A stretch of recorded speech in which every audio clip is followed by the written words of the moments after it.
To me, what really matters is service. I want to serve people.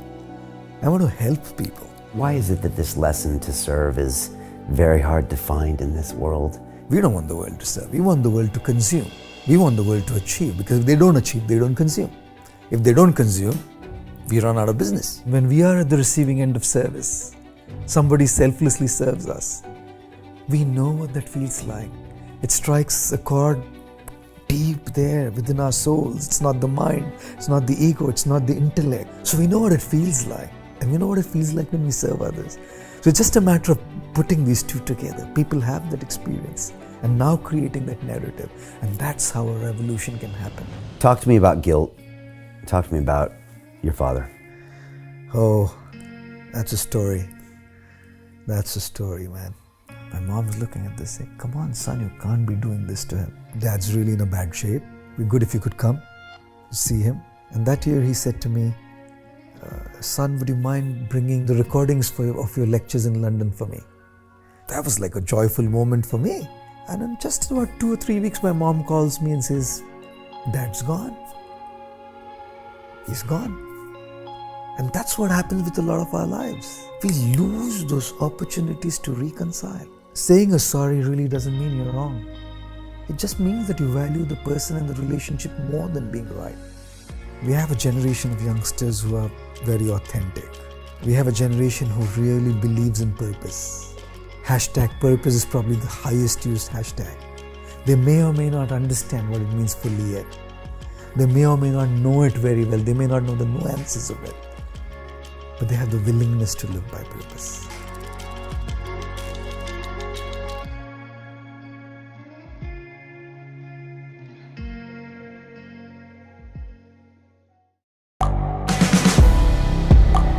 The world is changing. Inspiration is everywhere. It has never been so easy to connect, share, and bring people together. We're learning from others and finding the best in ourselves. Challenging our beliefs. Sharing our vulnerability. Overcoming our fears. Transforming ourselves so we can transform the world. How far can we go? This is London Real. I am Brian Rose. My guest today is...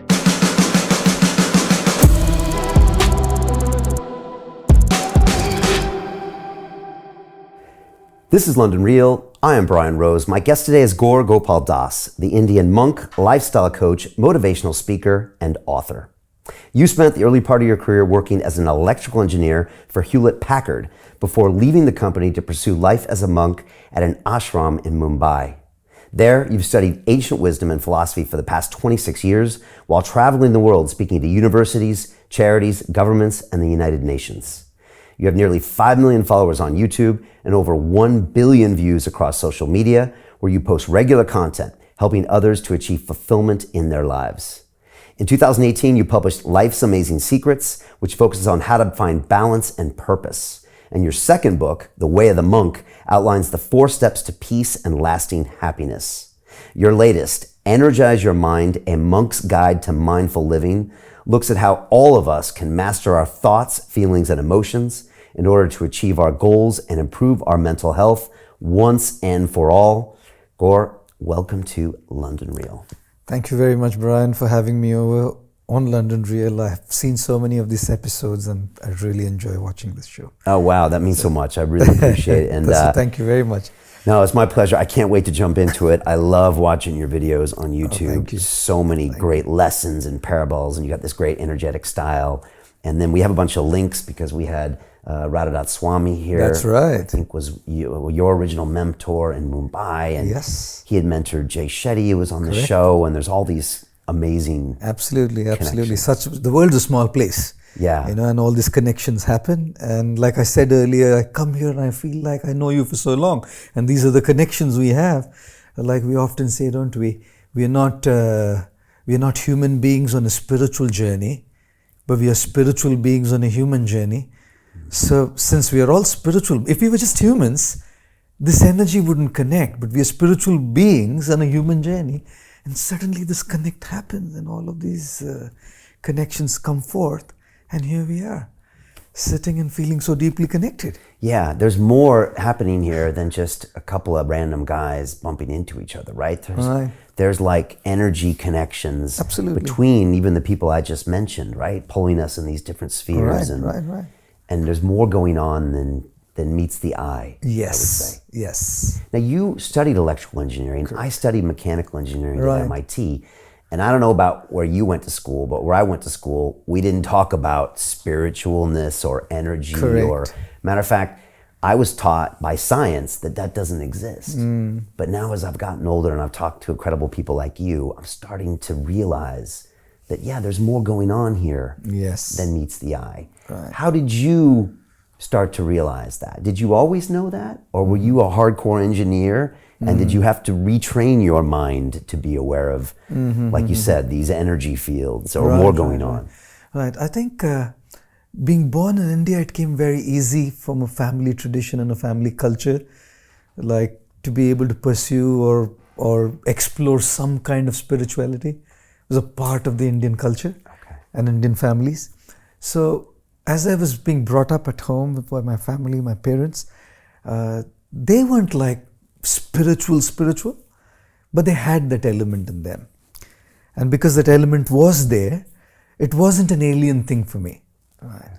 So I was exploring answers to questions, existential questions, life questions, questions like what happens after death. I didn't know. And for the very first time I attended a funeral was when I was 21 years old. Is when I for the first time saw a dead body in front of me. My family didn't allow me to go for a funeral until then. You know? So these existential questions, what exists after this life ends? Or was there a life before this? You know, are we all connected in some way? Is there a purpose to life? Like Mark Twain said, didn't he, that there are two most important days in your life. One is the day you were born, and second is the day you find out why. And that existential question, why was I born? I mean, I'm born, I'm studying engineering, I have a job at Hewlett Packard. Why am I born? Is there a purpose? Is there something more than just paying taxes? Is there something more than just earning a salary? Is there something more than just achieving that position up there? Is there something more than just having a family? Is there something more than just having a luxurious life? Is there something more? That existential question, why was I born, was there nagging me at the back of my mind. So I was exploring different paths, spiritual paths, religions, trying to find answers to these questions. And while working at Hewlett Packard, HP, I made this simple calculation in my mind that if you were to work for an average about 8 hours a day, we spend 8 hours a day at our workplace, and if we do a 5 days work week, that's 40 hours at our workplace, spent a week. And if we work a 50-week year, 2 weeks of holidays, it's 2,000 hours at our workplace a year. And if we, on an average, work for about 45 years, it's 90,000 hours of my life are being spent at my workplace. It's a daunting number. That accounts to about 10 years of my life. And then I asked myself this question, do I see myself doing what I'm doing right now for 90,000 hours? It's paying me well. It's giving me a good, thick, fat paycheck. And high status. And high status. Parents are proud. Parents are proud. But is it fulfilling me? Is it satisfying me? This is what people just can't get today. So much about getting the numbers, but it's not about finding fulfillment as well today.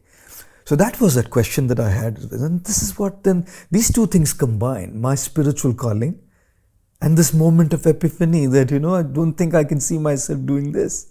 But the obvious question was, what do I see myself doing? And that's when I got interested in spirituality even more. It was there as a part of the family culture, but it kind of developed more, grew more within me with all these realizations and with all of this reflections and contemplation that I had in my mind as I was working. Yeah, that was the journey. Was there a day you just decided, I'm going to quit and walk out? It's like the last straw on the camel's back. It can't be one day. It's all a pile up. Right. It's all kind of just brewing inside, brewing inside, brewing inside, brewing inside. And one day, there happens to be probably that one thing. The world sees that last straw on the camel's back that makes the camel sit down. People who actually see there's been a lot on the camel's back already, and this was just the last little thing that really made the camel sit. So I really don't think it was any one thing or one day that caused that change, because I feel that if it's that one thing that makes us change, it'll probably be one thing that may take us back to something else too. But if it's like deeply ingrained within ourselves, that purpose, then I feel it's sustainable. These little things that I make a shift, like it's like job hopping these days. I change a job, but then I change that job and go somewhere else because I really haven't mulled over it. Mm-hmm. I haven't allowed what I'm doing to sink. So I don't think it was that one day or that one thing. It was a journey, and I feel the journey still continues. Mm-hmm. It's a journey, and it's a lifelong journey. Sometimes I tell people, why do we have to have everything figured out right away? This urge to have everything figured out, this urge to have answers to all questions. It's a beautiful journey, and things will be revealed, the curtains will be lifted slowly yet steadily, and things will get better, clearer, and probably wait till the end of our life. So I feel it's a journey. And it was a journey, it is a journey, it will remain a journey. So I'm having flashbacks to 2010 when I walked out of my corporate job. I was in banking here. I didn't go to an ashram, but I went to my spiritual healing place, which is this place, London Real. And Correct. Again, it wasn't one day, but it had been gnawing at me, and I had been, on paper, I always used to joke, my LinkedIn profile looked amazing. Right. From the outside, I had everything. Correct. I had the job, I had the car, I had the holidays, I had whatever.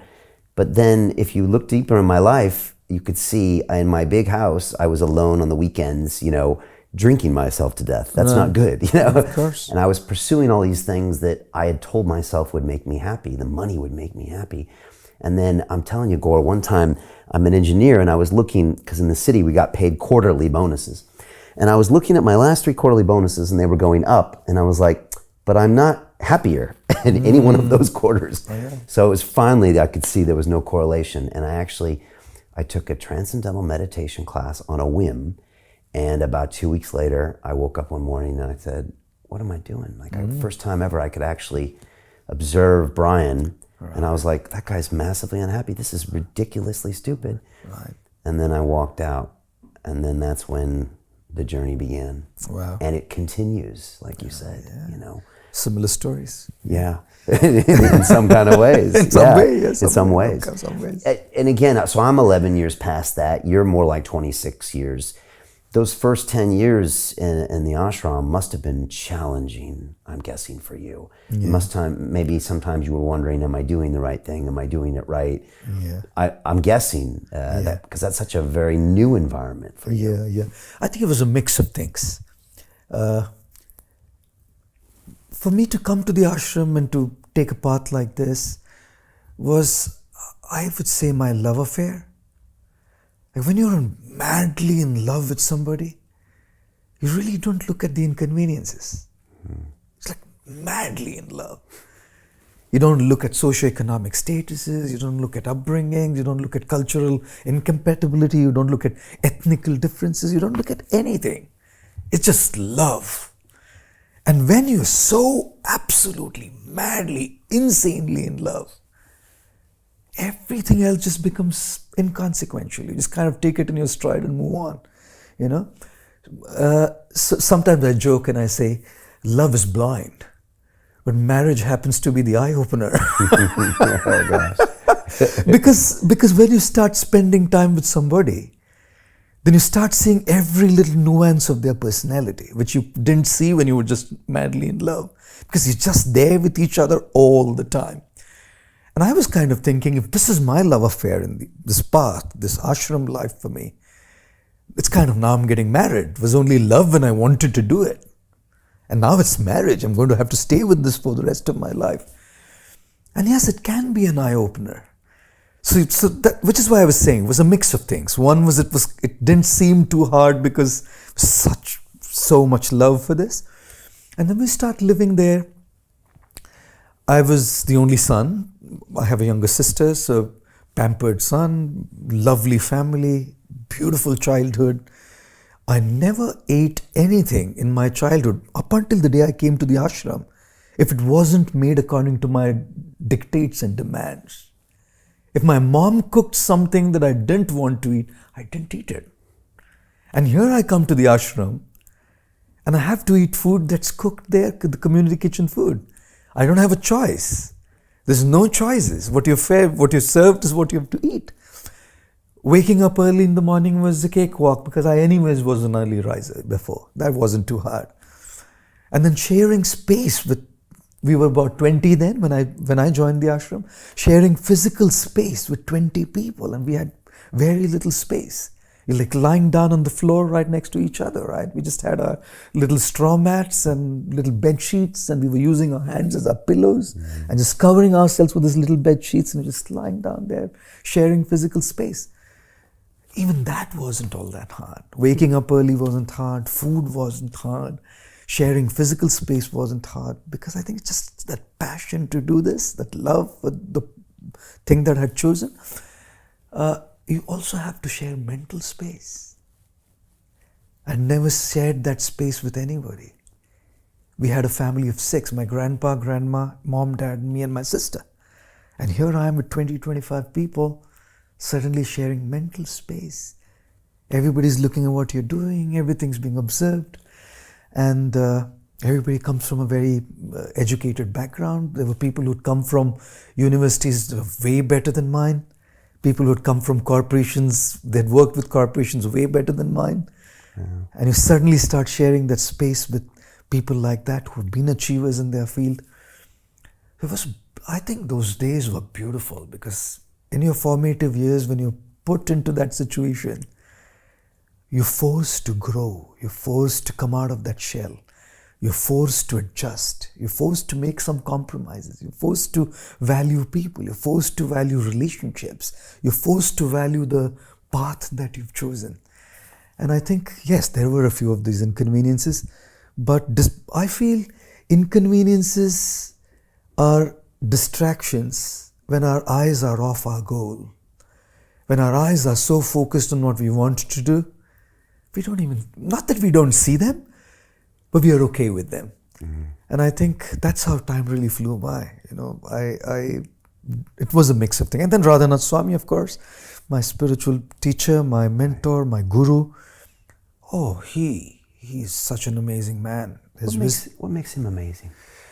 His wisdom, of course. His wisdom. His spiritual level. You don't meet so many people who are on a different plane. Right. We constantly interact with people who are on the same plane as ours. And when you meet somebody who is in such a higher plane than yours, you just get so drawn into that space, so drawn into that energy, so drawn into that zone. Right. So it was his spiritual level, his spiritual energy, of course his wisdom. And I just found in him a person who cares, a person who loves. I read this beautiful quote, it's in the first book I wrote, which said, I don't care how much you know until I know how much you care. There's so many people who know, but they don't care a damn who you are. They'll ask you how you are and what's happening with you, and they're barely interested in listening to your answers. They don't care. Radhanath Swami says something interesting. He said once, I think in a conversation he was mentioning, he said the warmth of love is so much more important than the light of knowledge. Imagine you're in Chicago. It's minus 26 degrees Celsius. I was there once in February. Oh, goodness me. Horror. That cold is just horrifying. And then the wind factor just adds to the chill. It's like swords slashing onto your face when you walk out. minus 26 degrees Celsius. Imagine you're in your house, it's night, it's like 9:30 and the lights go off. It's okay, you can still live in darkness. It's all right, you'll manage. Imagine the heating goes on. I'll die to death if it's minus 26. Which is why in a situation like that, warmth is so much more important than light. And when I heard that quote that Radhanath Swami once was in a conversation, he was mentioning this, that the warmth of love is so much important than the light of knowledge. A person who cares, a person who genuinely feels, a person who genuinely wishes well for you. In a world where everybody's so narcissistic, so self-centered, everybody's just about them. And then you find somebody who truly cares for you as a well-wisher. Oh, that was such a breath of fresh air. So I found in him that, like I said, that spiritual energy, of course, the wisdom, but a person who truly cares, a person who truly loves. And I haven't seen him change. I know him for the last 26 years. And back in the day, he wasn't such a known figure. Right. It's in his journey that he started kind of being known to people out there. And through that entire journey, he hasn't changed. All this popularity, all this fame to him, and people know him today. He's a big spiritual leader. He's a person who cares, a genuine well-wisher. So he was there he was there available in the ashram. Yeah. So all these inconveniences were like, then it's fine, it's like I didn't feel I left home to come here. I felt I came to a second home. So my family home's one home, but here's another home now. When did you finally feel that maybe you could pass that wisdom on to others? Like, I'm just curious, is it like after 10 years where some of the newer members are looking to you? Is it after 20 years where you're comfortable to speak in front of people, or did that just happen right away? What was your evolution like? Yeah. Because now you speak in front of all these crowds. I see your videos on YouTube, and like you're entertaining them, you're cracking jokes. They're with you, they're laughing. You know what you're doing now. Yeah. I think when I came to the ashram, one of the things that Radhanath Swami wanted us to do as a teacher and as a guide was to start speaking to people already from day one. I like him even more. Day one. Right. Share what you've learned. Share what you've learned. Because the best way to learn is to share. The best way to remember something is to repeat. Repeat, not just like repeat as in word by word, go by the letter of the law, but understanding the spirit behind the law, and share it based on our understanding, based on our realization, based on our own context. There's the text, but then there's the context. And it's the context that renders so much value and meaning to the text.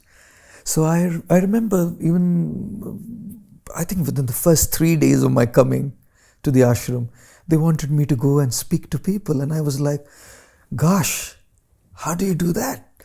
What do I say? And some of the senior monks there said, just say what you've learned, just share, just speak to them. Just speak to them, just share what you've learned. And I feel it was so beautiful. It was so beautiful because then it just became a part of you, right? And then he made this thing for us in the ashram, because in the journey of sharing what you've learned with others, you're evolving as an individual. People are probably listening to you, connecting to you. They start respecting you. They start putting you on a pedestal, worshipping you, maybe admiring you. There's a huge fan followership that you get.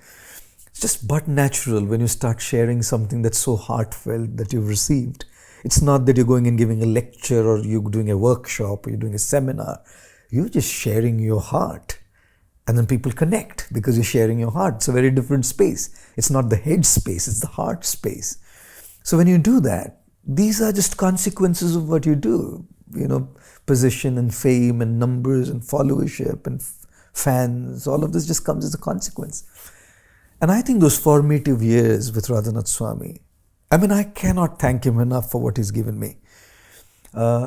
He taught us, you be a lion at chase and be a lamb at home. Right.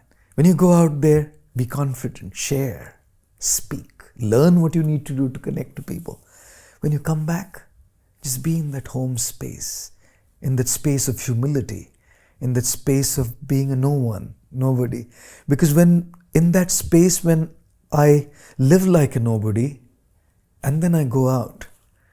That power is something that doesn't come by just reading books, and that power is not something that comes by learning public speaking skills. That power is not that something that comes by, by just oratory skills. No, it doesn't. It's a very different power. It's an internal power. So the power of humility, the power of being grounded, the power of being deeply connected to yourself, to the divine that you try to connect to, deeply try to connect to your fellow inmates there. So that teaching that came from him, I think that's been the trigger, the catalyst in my journey of evolution to what I do today. It was just like started right away, and B was this statement: be a lion at chase, but be a lamb at home.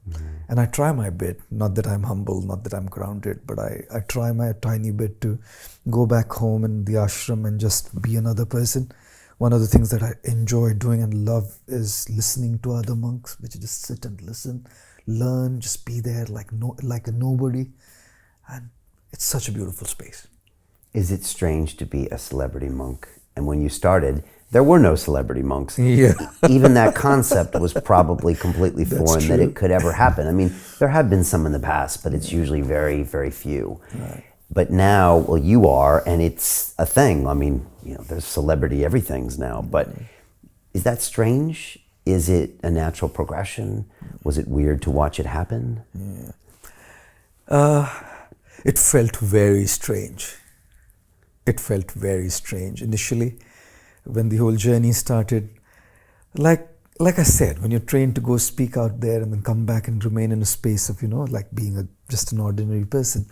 And the events I was doing, the people who I was speaking to, they were respectful, obviously, but it's not like what it's today. It's not like this insane thing that like a fangirl and the fanboy, and people are like, like cheering, rooting for you, crying, doing this crazy stuff. No, nobody did that. Crazy in the sense that, to me it seems crazy. For them it's just such affection and love. So I really respect that. But to me it sounds like, oh my gosh, what's happening here? So it was a little strange in the beginning, of course. I wasn't used to it at all. And it felt a little weird, it felt a little strange. Then I realized that to me what really matters is service. I want to serve people. I want to help people. I want to try and make a difference, not that I can, by sharing what I've learned, try and make a little tiny difference in the lives of people. Because people are just going through so much. They're going to hell in their lives. So much suffering, so much pain, so much agony, so much anguish. Right? And we could be agents of change. We could be instruments of change, to be able to bring a smile on somebody's face, to be able to help them find their purpose, to be able to help them find their space of peace and calm. So I feel that's what I really wanted to do, and that's what I want to do, and I hope, fingers crossed, that's what remains as my purpose till my last breath. I think when we met first today, I was quoting Rabindranath Tagore, who said, when I slept and I dreamt that life was joy. I woke up and I saw life was service. Then I acted and I realized service was joy.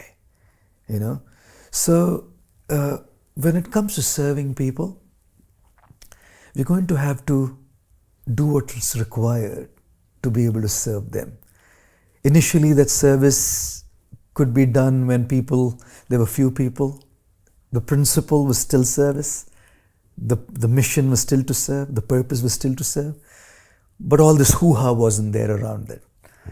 And today there's this whole hoo-ha around it. But if this is how I could serve people, then I realized, initially there was a little bit of discomfort. I realized, but that's what makes people happy.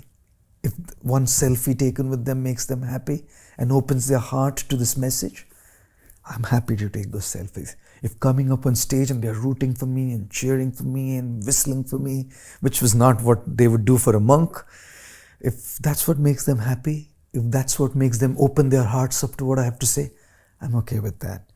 If coming up on social media and and sharing all the snippets is what makes them happy, and if this happens to be the medium through which I can serve, I'm happy to do that. So I at a point in time realized that service is the foundation, and the edifice, the building that we build upon this foundation in a way that we can serve people is going to change with time. All of our lives will change with time externally. They do. We're not going to remain the same externally. We age, our situations change, the external modalities through which we serve change. But as long as we are aligned to that lighthouse principle that I want to serve, then yes, even the discomfort is fine initially, and then eventually we kind of get used to it. That's the beauty of the human potential, that we can uncondition ourselves and recondition ourselves to what we want to now do, whereas the foundation always remains the same, to serve. Why is it that this lesson to serve is very hard to find in this world? When I look out there, I don't remember being taught that in school. When I used to watch MTV, I didn't see people being put on a pedestal that were serving. When I go on Instagram and TikTok, I don't see service being lauded by everybody. I had to learn the hard way that this service was the ultimate way to find joy. Right. And so many people will even listen to us and be like, oh yeah, click, and go back to a default life where we're almost told in this world, consciously or subconsciously, that you gotta get what's yours and then you'll be happy. When you have the jet, you have the money, you have the this, and yet so many people get there and they feel very hollow and they don't find the joy. How do we get that lesson out there, and why is it not there? Or is that the beauty of that lesson, because it's not obvious? Yeah. I think two things I'd like to say. Number one is we live in a world which is a game of narratives. It's all about narratives, right? And the people who sometimes create those narratives are the ones who say, we don't want the world to serve. We don't want the world to serve. We want the world to consume. We want the world to achieve, because if they don't achieve, they don't consume. If they don't consume, we run out of business, right? So it's a game of narratives. It's a battle of narratives. And there's a narrative out there. Have more, consume more, and you'll be happy. I remember this quote by Jim Carrey, I think. He said something very interesting. He said, I'm just paraphrasing, not the exact words. He said, I pray that everything that everybody aspires for and dreams about, I pray that they get it all. Because then they'll know that that's not the answer, right? Because until the time we're just chasing it, we feel probably that's the answer. But we all know that when we reach there, like you said earlier on, we know that that's not the answer. Again, I'm not against material affluence at all. There's nothing wrong with having stuff. But stuff only has utility value, not happiness value. I mean, I wouldn't mind driving in a Lamborghini if somebody gifted me one. What's wrong with having a Lamborghini? But to think that Lamborghini makes me happy is an erroneous notion. To have a beautiful 10-bedroom apartment or even a massive bungalow, what's the problem? It's okay. But to think that that's what makes me happy is an erroneous notion. So I think it's the narrative, a narrative that have more and then you will be happy, is what I think the issue is. I asked a friend of mine, what's your equation for happiness? He said, happiness is directly proportional to what you have. I said, hang on, man. Which means then people who have the most would be the happiest. Then he gave it a thought. He said, I think happiness is inversely proportional to what you have. Which means the less you have, the happier you are. I said, hang on, man. Which means the homeless people would have been the happiest. So there are two movements. There's the hedonistic movement, hedonism, materialism, there's minimalism. So hedonism and materialism, happiness is directly proportional to what you have. But that's not the answer. And minimalism is you say, okay, the minimum you have, you're going to be happy. But if minimum was if you've chosen minimalism after having so much as a movement, but the homeless have already had minimal. They're not happier either. So I told this friend of mine, Happiness is neither directly proportional nor inversely proportional to what you have. It has nothing to do with what you have. What you have only helps you with your standard of living. How you live helps you with your standard of life or your happiness, right? So when it comes to that joy, that happiness, that fulfillment, that contentment, that inner satisfaction, I think there is no debate that service can do that, right? And some people, like you rightly said, learn the lesson the harder way. What if we could include it in our education? What if the celebrities, what if the top influencers spoke about it? And which is why I think we should do that. We should do that. We should use our platforms. We should use what we have today, the medium that we have today, to teach people, to speak to people about this, that selfless service. And we're not saying we need to be 100% selfless or anything, but we need to begin that journey and we can find that satisfaction. So we need to now make that narrative happen. If this is the narrative that has existed for so long, today with the power of social media, today with the power of thought leadership, today with the power of digital media where we can disseminate what's important, what's of value, we, I think, are in the best space in the history of the world so far to be able to bring this message to the world, that service can bring true joy. And then yes, apart from just the battle of narratives, I can say this with hand on my heart, apart from people who are just so hardwired to not see it, like some people are just so hardwired to say, no, I'm not going to see service as joy. I think a good 85, or probably 95% of the people resonate with this principle that service is joy, because they've tasted that experience. Right. They've seen it. May not have gone out, just doing something selflessly for your child or for your family, for your dad or for your mom, or a colleague at office who's just covering them up for the weekend because she gave birth to a child and her maternity leave is over. Now she can't come because there's some family emergency, and just cover them up, cover for them. This is joy which cannot be spoken in words, which cannot be defined by mathematical equations. People experience that. And when we are at the receiving end of service, somebody selflessly serves us, we know what that feels like. It strikes a chord deep there within our souls. It's not the mind, it's not the ego, it's not the intellect. We're deeply touched in the very core of our souls. So we know what it feels like. And we know what it feels like when we serve others. So it's just a matter of putting these two together. People have that experience and now creating that narrative. And that's how a revolution can happen. A massive revolution. That, hey, it's okay to have the stuff that you want. No worries. Have the best cars, the best homes, the best clothes, the best gadgets. Have the best bank balances. But look at this too. And that's how that balance can then bring quality to life. I'm having flashbacks here to Wow. people who have served me, where I had that feeling of like, wow, I don't know this person. They don't owe me anything, but they just went out of their way and served me in the time I needed it so much. A teacher, a mentor, a stranger. Absolutely. And it's so touching. It's more touching than when your mom does it, 100%. Even though it's amazing, but you know her. And it happens all the time.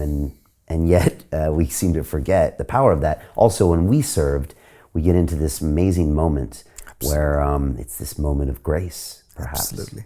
Absolutely. And when I started experiencing service on a regular basis, when I started doing this, I started really untapping everything. And I remember the first year I did London Real, I kept asking myself, like, what am I doing here? This was never a business. This was never anything. This was just me doing this because it felt like the right thing to do. And every year I would look in the mirror and I'm like, there's no money here. What are you doing? But I would be like, but your life is better. I had more friends. I was happier. And I was like, all right, we're going to do this one more year. And next year I'd come around and be like, wait a second. I mean, I'm even better. I've got more things. I got more energy, I must be doing something right. So I just, as an engineer, I didn't know why it was happening, but I knew it was happening. So I said, all right, let's do it another year. And then I started to see this great thing. And if anyone's watching or listening, definitely see if you can meditate on this concept a little bit. I've got a former guest. His name is Wes Watson, probably very different from you and me. He spent 10 years in the California penitentiary system. He is now, I guess, a celebrity ex-con, as you would say. And he said, Brian, he's like, the only time I can find happiness is when I'm teaching my students and serving my students. Right. And he said it to me in such a way where I thought when I teach, and I have an academy and I teach, it is that one moment of the day that I forget about all of my problems. Oh, yeah. And I'm in this flow state where they're more important. Absolutely. And then I come out of it and I'm like, wow, if I really think about it, that is a beautiful, beautiful place to be. Right. Where I can actually escape what sometimes can be a world of my concerns. Correct. And so another piece of evidence that it's a wonderful thing, yes. and a place we all need to go to. Yes. We've all been of service, but probably we don't go out of our way to engineer it into our lives. And like you said, you can have both. I agree. You can have the bank balance, you can have the Lambo, and then if you put the service in there, psh, brilliant. There Icing on top of the cake. So 26 years ago was 1997. The internet was barely getting started, I remember. Now, 26 years later, it's everywhere. Yeah. You know, and I want to jump into the book shortly, but have you noticed that the people that you serve are different? Is there more anxiety? Is there more depression? Is there more narcissism? Is there more, all these things that you talk about in their book? Have you noticed that because of mobiles, social media, interconnectiveness, comparison? What is your take overall on that phenomenon? No, 100%. I definitely have seen it increase. Okay. 100%. Okay. And it's all because of connectivity, right? Because Is that supposed to make us happier? Yeah. Earlier we were just looking at two people and feeling insecure. Right. Today we look at 200 people and feel insecure. We can look at 2,000 people's Instagram stories and feel insecure, feel FOMO. Oh, he's in London doing a London Real podcast and I'm sitting in Mumbai and nobody's calling me for a podcast. You know? Nobody's inviting me for a podcast. So earlier, nobody got to see that. We were in our own lives. Yeah. Lives were private. Yeah. Lives were private. And lives are meant to be private. Right? That's how we live our lives. Again, the internet has done so much good. Right?